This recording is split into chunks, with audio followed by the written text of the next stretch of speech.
Buenas tardes, colegas.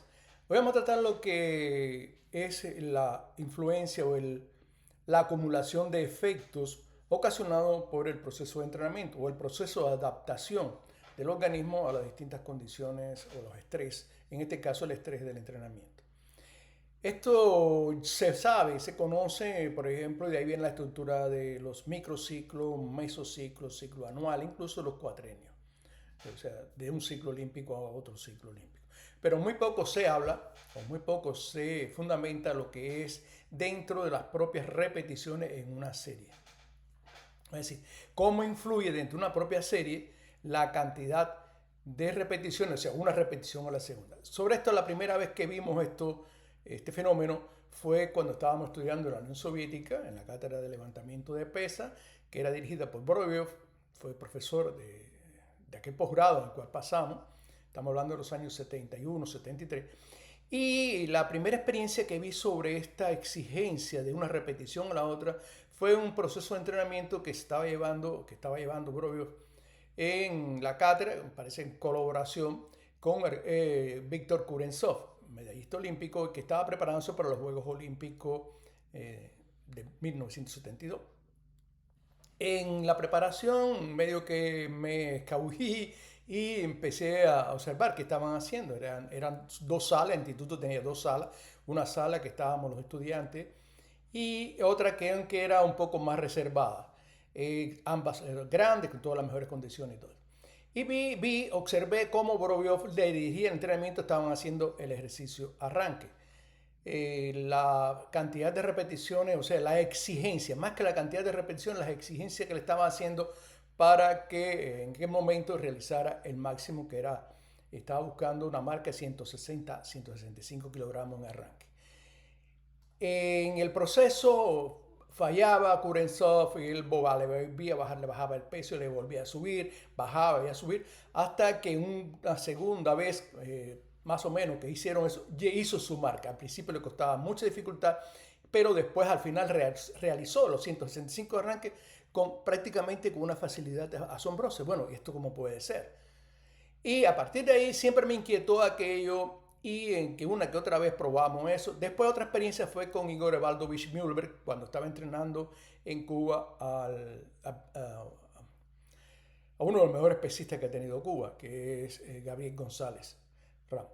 En aquel tiempo la preparación la dirigió Mühlberg de una forma muy intensa, pero a su vez muy bien organizada. Y observé eso también, la mismo nivel de exigencia y al final realizaban el movimiento a pesar de que decían que estaban extremadamente agotados, que no podían.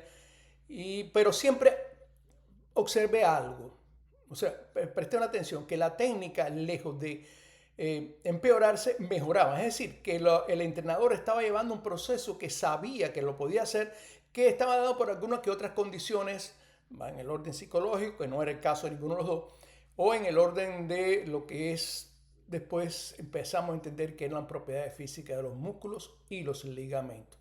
Regularmente solo pensamos en lo que es la parte cardiovascular, neuromuscular, pero hay un fenómeno que viene bien interesante desde hace unos cuantos decenios, que es las propiedades físicas del músculo. Dentro de las propiedades físicas del músculo está lo que es la dureza, está lo que básicamente elasticidad, la relación elasticidad-viscosidad, que es muy variable. Es un proceso un poco complicado, pero que se viene observando, o lo vienen estudiando en la Unión Soviética, a partir, al menos que conozca yo, por mis amistades, incluso tuve la suerte de tener profesores también que trabajaron en ese instituto, en el centro de investigaciones, en el que ellos analizaron de por qué surgió la pliometría. La pliometría surge básicamente con el entrenamiento de Borisov.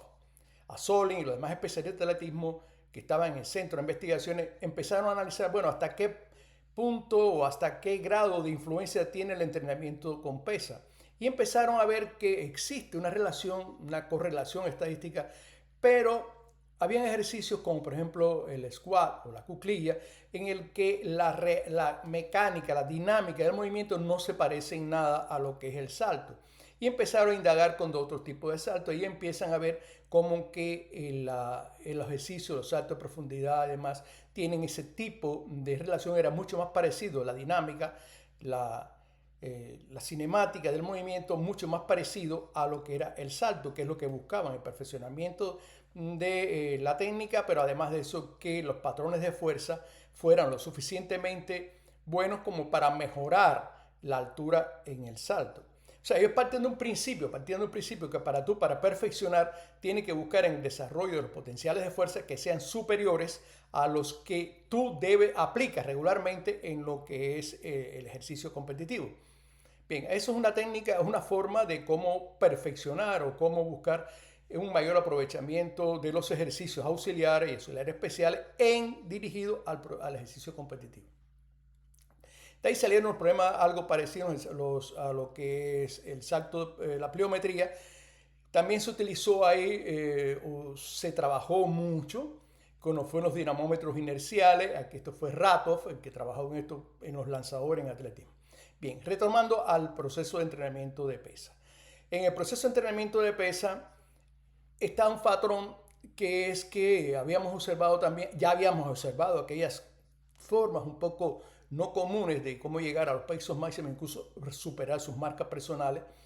Y vimos, bueno, empezamos a probarlo. Después hemos comprobado que sí, es efectivamente útil.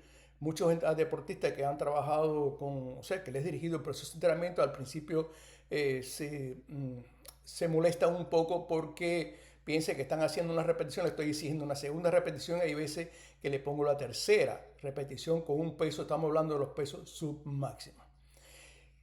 Hay estudios más recientes donde demuestran que el 80%, o sea, investigaciones bastante recientes, donde la velocidad mejora. No es que solo que realice el movimiento ya como un efecto acumulativo de una repetición a otra, sino que lo hace mucho mejor. Y en el caso del 80% ya hay varios estudios con un ejercicio tan complejo como el arranque. Ya han demostrado que sí, que la segunda repetición, incluso hay quienes prueban hacer una tercera repetición y es mucho más rápida. Básicamente la segunda es más rápida. En este trabajo yo quiero mostrarles a ustedes que yo pensé alguna vez que eso se dedicaba únicamente con deportistas de ya un alto nivel. Y pienso que no.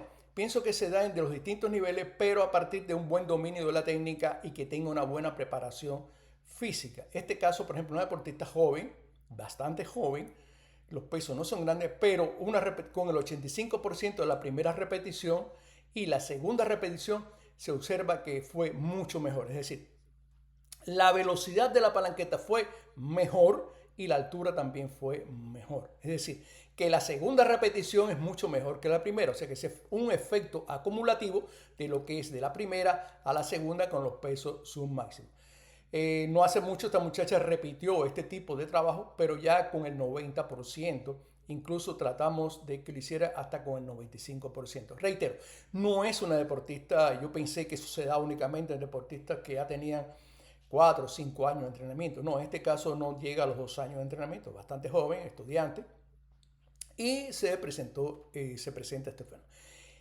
¿Por qué consideramos que está relacionado con las propiedades físicas de los músculos y ligamentos? Por cuanto el tiempo de recuperación es pobre y regularmente en la relajación, o sea, la energía o el combustible que utilizan para la contracción, que es igual o tanto como para la relajación, por ser un movimiento rápido se limita la cantidad de disponibilidad para lo que es la relajación y hace que la dureza del músculo aumente, o sea, aumente la propiedad elástica en este músculo, en el músculo, en particular la dureza.